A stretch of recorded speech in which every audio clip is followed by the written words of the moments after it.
Bonjour et bienvenue dans le monde de notre vie intérieure. Nous parlons aujourd'hui du sentiment d'étrangeté. Aujourd'hui, en écrivant mon nom sur un formulaire, ce fut comme si je l'avais écrit pour la première fois, comme si je ne le connaissais pas. Le jour, l'année de ma naissance, tout me parut nouveau et inexplicable, sans aucune relation avec moi. Les psychiatres appellent cela sentiment d'étrangeté. Quant à ma figure, souvent il me faut faire un effort pour l'identifier, un effort d'adaptation pénible et humiliant. Sioran, Cahiers. Le sentiment d'étrangeté, c'est ce trouble qui nous gagne lorsque nous éprouvons au plus profond de nous un ressenti anormal face à une situation normale. Parmi les sentiments d'étrangeté les plus fréquents figurent le déjà-vu, la dépersonnalisation, la déréalisation ou les vertiges existentiels. Le sentiment de déjà-vu est le plus connu. Face à une situation nouvelle, nous avons la conviction floue et déconcertante d'avoir déjà vécu cet instant. Bien entendu, on n'arrive pas à se remémorer un souvenir précis, mais on est convaincu d'avoir déjà été là, à cet endroit, convaincu que ce que nous vivons n'est qu'une répétition. Les chercheurs parlent alors de paramnésie, littéralement mémoire à côté du réel. Autre ressenti étrange, la dépersonnalisation. Elle recouvre tous ces moments où on a le sentiment d'être extérieur à notre corps ou notre personnage social.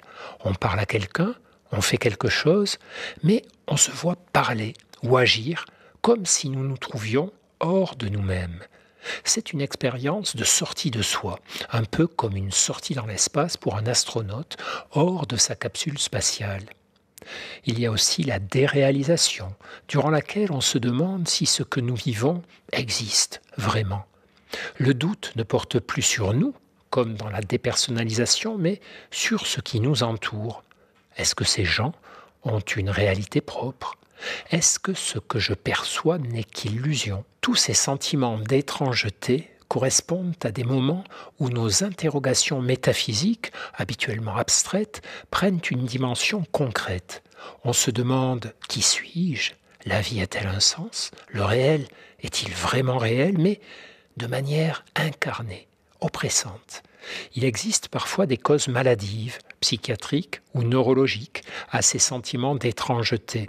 On sait d'ailleurs que leur point de départ neurologique se situe dans la région rhinale et les lobes temporaux. Mais dans la plupart des cas, ces ressentis surviennent en dehors de toute pathologie et ils sont assez fréquents puisque 50 à 70% des personnes en éprouvent de temps en temps. Freud, qui n'en ressentait jamais, parlait à leur propos d'inquiétante étrangeté et ramenait ces phénomènes à des réémergences d'angoisses infantiles. Mais ce n'est pas toujours l'angoisse qui est au premier plan. Plus souvent, il s'agit d'un mélange de perplexité, de doute, d'inconfort et aussi d'étonnement, de curiosité.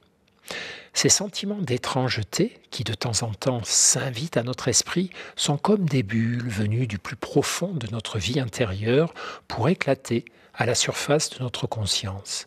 Puis, tout disparaît, nous laissant juste un peu perplexes et secoués.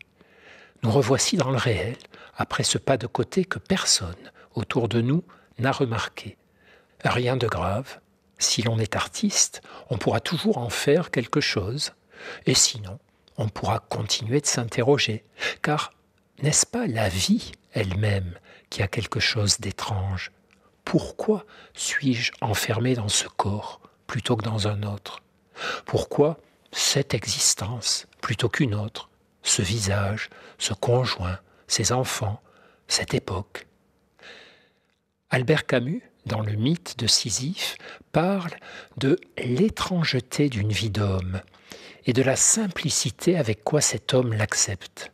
Oui, c'est bien ça. La vie est follement belle, mais aussi par moments follement étrange. À demain, et ne perdez jamais le lien avec vous-même.